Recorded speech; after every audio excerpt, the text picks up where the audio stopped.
అందరికీ నమస్కారం. ఈరోజు మనం వ్యాస భగవాను గురించి తెలుసుకుందాం. ఈ వ్యాస భగవానుడు మనకి 18 పురాణాలని 18 ఉపపురాణాలని అందించారు. సమస్త వాంగ్మయం కూడా మూలమైన వాడు వ్యాస భగవానుడు. ఈయన పుట్టుకతోనే వేదాలన్నీ అవగతమైపోయినాయి ఆయనకి. అంటే అంత గొప్ప జ్ఞాని, త్రికాలవేత్త. అటువంటి వాడు ఆ వ్యాసుడు. మనకు ఈయన జన్మ వృత్తాంతం చూసినట్టయితే సత్యవతి, ఈమె మత్స్యగంధి, ఈమె యొక్క శరీరం నుంచి చేపల వాసన వస్తూ ఉంటుంది. అటువంటి ఆమె యమునా నది తీరంలో ఒకసారి ఆ సత్యవతి తండ్రి దాసరాజు అతను వేరే పనిలో ఉండి ఆమెను పడవ నడపవలసిందిగా ఆదేశించాడు. ఆ సమయంలో అక్కడికి పరాశర మహర్షి వచ్చారు. ఆయన ఆ పడవ ఎక్కిన తర్వాత ఈమెను మోహించాడు, ఈ సత్యవతిని. తన కోరికను వెల్లడించాడు కూడా. అప్పుడు ఆమె అనింది, నా దగ్గర నుంచి ఇంత చేపల వాసన వస్తుంటుంది, నన్నెలా మీరు స్వీకరిస్తారు? అదిగాక మీరెక్కడా, నేనెక్కడా? మీరెంత ఋషులు, నేను ఇక్కడ మామూలు మనిషిని. నన్ను మీరు పొందడం, అదిగాక నా యొక్క కన్యత్వానికి కూడా లోపం అవుతుంది. రేపు మళ్ళీ నా తండ్రి వేరే వాళ్ళకి ఇచ్చి పెళ్లి చేయాలంటే అప్పుడు ఇబ్బంది అవుతుందని చెప్పి అడుగుతున్నాను. అడిగినప్పుడు ఆయన చెప్తాడు, ఆయన ఋషి కాబట్టి అన్నీ ఆయన చేతిలో ఉన్నాయి కాబట్టి నీకు ఆ దిగులు అవసరం లేదు అని చెప్పి ఆమెను మత్స్యగంధి, మత్స్యవాసన వచ్చే ఆ శరీరాన్ని యోజన గంధిగా మార్చేస్తాడు. యోజనం దూరం వరకు మంచి వాసన వచ్చే రకంగా మార్చేస్తాడు.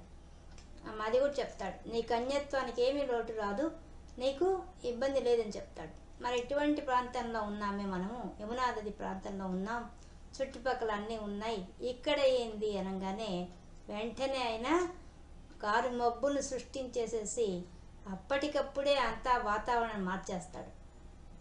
అటువంటి అక్కడ వాళ్ళ సంయోగం ద్వారా వచ్చిన వాడు వెంటనే సజ్జోగర్భంతో వచ్చినవాడు వ్యాస భగవానుడు. వ్యాస భగవానుడు వాళ్ళిద్దరూ జన్మించాడు, పరాశర మహర్షికి, సత్యవతికి. ఆ వ్యాస భగవానుడు పుట్టుకతోనే రావడంతోనే జంజంతో, రుద్రాక్షమాలలతో, కమండలంతో అన్నిటితో వచ్చేసాడు ఆయన. రావడమే అంత దేదీప్యమాన ప్రకాశవంతంగా ఉన్నాడు ఆయన.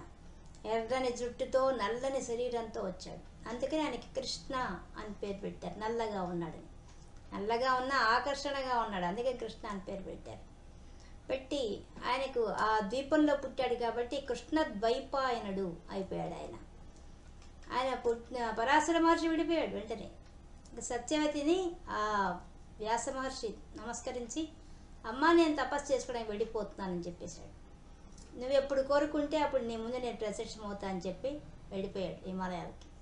చూడండి ఎంత గొప్పవాడు, పుట్టుకతోనే బ్రహ్మజ్ఞానంతో పుట్టాడు, వెళ్ళిపోయాడు వెంటనే తపస్సు చేసుకోవడానికి కోసంగా.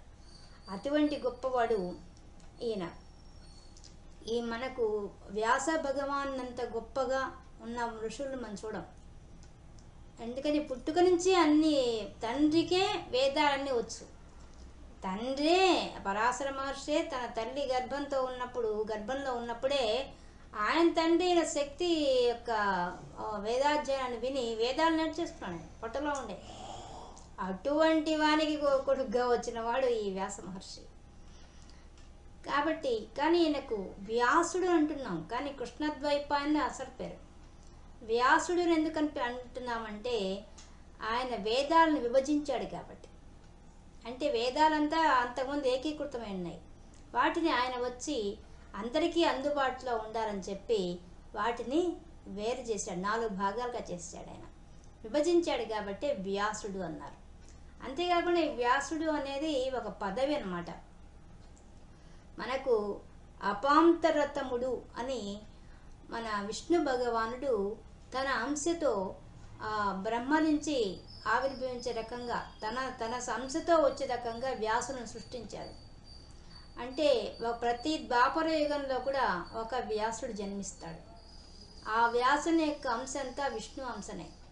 కాబట్టి వాళ్ళు రాబోయే కలియుగంలో జరగబోయే అనర్థాలు తెలుసు కాబట్టి కలియుగంలో మానవులు తరించడానికి పనువైనటువంటి వాంగ్మయాన్నంతా వాళ్ళు ఇస్తారు.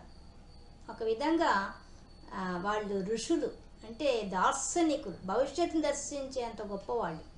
ఇంకా మనకు తెలిసిందే మొన్నటి 28వ ద్వాపరయుగంలో వచ్చినటువంటి వ్యాసుడు, ఆయన ఇంకా కలియుగంలో జరగబోయే కూడా ముందే భాగవతంలో అంతా రచించేశాడు. ఎంత ద్రష్ట ఆయన! అటువంటి వాడు కలియుగంలో వచ్చే వాళ్ళందరికీ సాధన ఉండదు, భగవంతుడి గురించి తెలుసుకోలేకపోతారు అనే బాధతో ఆయన ఇవన్నీ మనకు ఇంత వాంగ్మయాన్ని అందించాడు. 18 పురాణాలు. అంటే వేదాలు ఎవరైనా చదవలేరని చెప్పి, ధర్మశాస్త్రాలు చదవలేరని చెప్పి, కథల రూపంలో, ఈ పురాణాల రూపంలో ఆయన ఈ వేదాల్లో ఉండే విషయాలన్నింటినీ, మళ్ళీ ధర్మశాస్త్రాల్లో ఉండే విషయాలన్నింటినీ దాంట్లో క్రోడీకరించి పెట్టేశాడు. ఇక అన్నిటికన్నా గొప్పది భారతం. ఆయన భారతం రచించాడు, ఇతిహాసం రచించాడు. ఆ ఇతిహాసంలో అయితే ధర్మశాస్త్రం దగ్గర నుంచి, వేదశాస్త్రాల దగ్గర నుంచి మనకు తెలుసు, భగవద్గీతలో ఉపనిషత్తుల సారాంశం అంతా పెట్టేశాడు. భారతంలో అందుకని పంచమ వేదం అన్నారు. దాన్ని ఆయన 3 సంవత్సరాలు రచించాడు వ్యాసుడు. దాన్ని రచించి మనకు అందించాడు. చూడండి, భారతంలో లేని విషయం అంటూ ఉందా? భారతంలో కూడా వ్యాసుడే ముఖ్యమైన పాత్ర. అసలు భారతంలో రావడానికి కారకుడే, మూల పురుషుడే వ్యాసుడు. వ్యాసుడి వల్లే కదా ధృతరాష్ట్రుడు పుట్టాడు, విదురుడు పుట్టాడు, పాండురాజు పుట్టాడు. ఆయనే రాకపోతే వాళ్ళ వంశం ఏది అసలు? అక్కడి నుంచే భారత వంశం పుట్టుకొచ్చింది. కౌరవ వంశం కానీ వచ్చింది, పాండవులు వచ్చింది కానీ అక్కడి నుంచే వచ్చారు. అది ఆ భారత కథలో మొత్తంలో మనకు వ్యాసుడి లేని సన్నివేశం లేదు అసలు. ప్రతి దగ్గర ఎటువంటి కష్టం వస్తుందో అక్కడంతా ప్రత్యక్షం అవుతుంటాడు ఈ వ్యాస భగవానుడు. అటువంటి గొప్ప దార్శనికుడు కాబట్టి ముందే ధర్మరాజుకు వాళ్ళందరికీ ఎప్పటికప్పుడు సూచనలు ఇస్తూనే ఉన్నాడు ఆయన. ఆ లాక్షాగృహం ఇదైనప్పుడు కానీ, దహనమైనప్పుడు కానీ, ఆ సమయంలో కానీ ముందు వెంటనే కనిపించిన వాడు వ్యాసుడే. వాళ్ళు ధనుర్విద్య ప్రదర్శించేటప్పుడు కూడా మొట్టమొదట ఆయన ముత్తాత కదా, ఈయన వచ్చి కూర్చున్నాడు చూడాలని అందరూ. అంటే ఎంత గొప్ప స్థితిలో ఉన్నాడు చూడండి, దార్శనికుడు అంటే దర్శించాడు. ఒక విధంగా ఈ రోజులో సైంటిస్ట్ అని చెప్తున్నట్టుగా ఆ రోజుల్లో విధంగా సైంటిస్టే ఆయన. ఇప్పుడున్న డాక్టర్స్ కూడా చేయలేని పని చేశాడు ఆయన. ఏది కౌరవులు పుట్టినటువంటి కౌరవులంతా ఎలా వచ్చారు? ఆయన వల్ల వచ్చిన వాళ్ళే. ఆ గర్భాన్ని నోట ముక్కలు చేసి దాన్ని నేతిలో ఉంచి దాంట్లో ఉంచి పిల్లలు వచ్చే రకంగా ఏర్పాటు చేశాడు.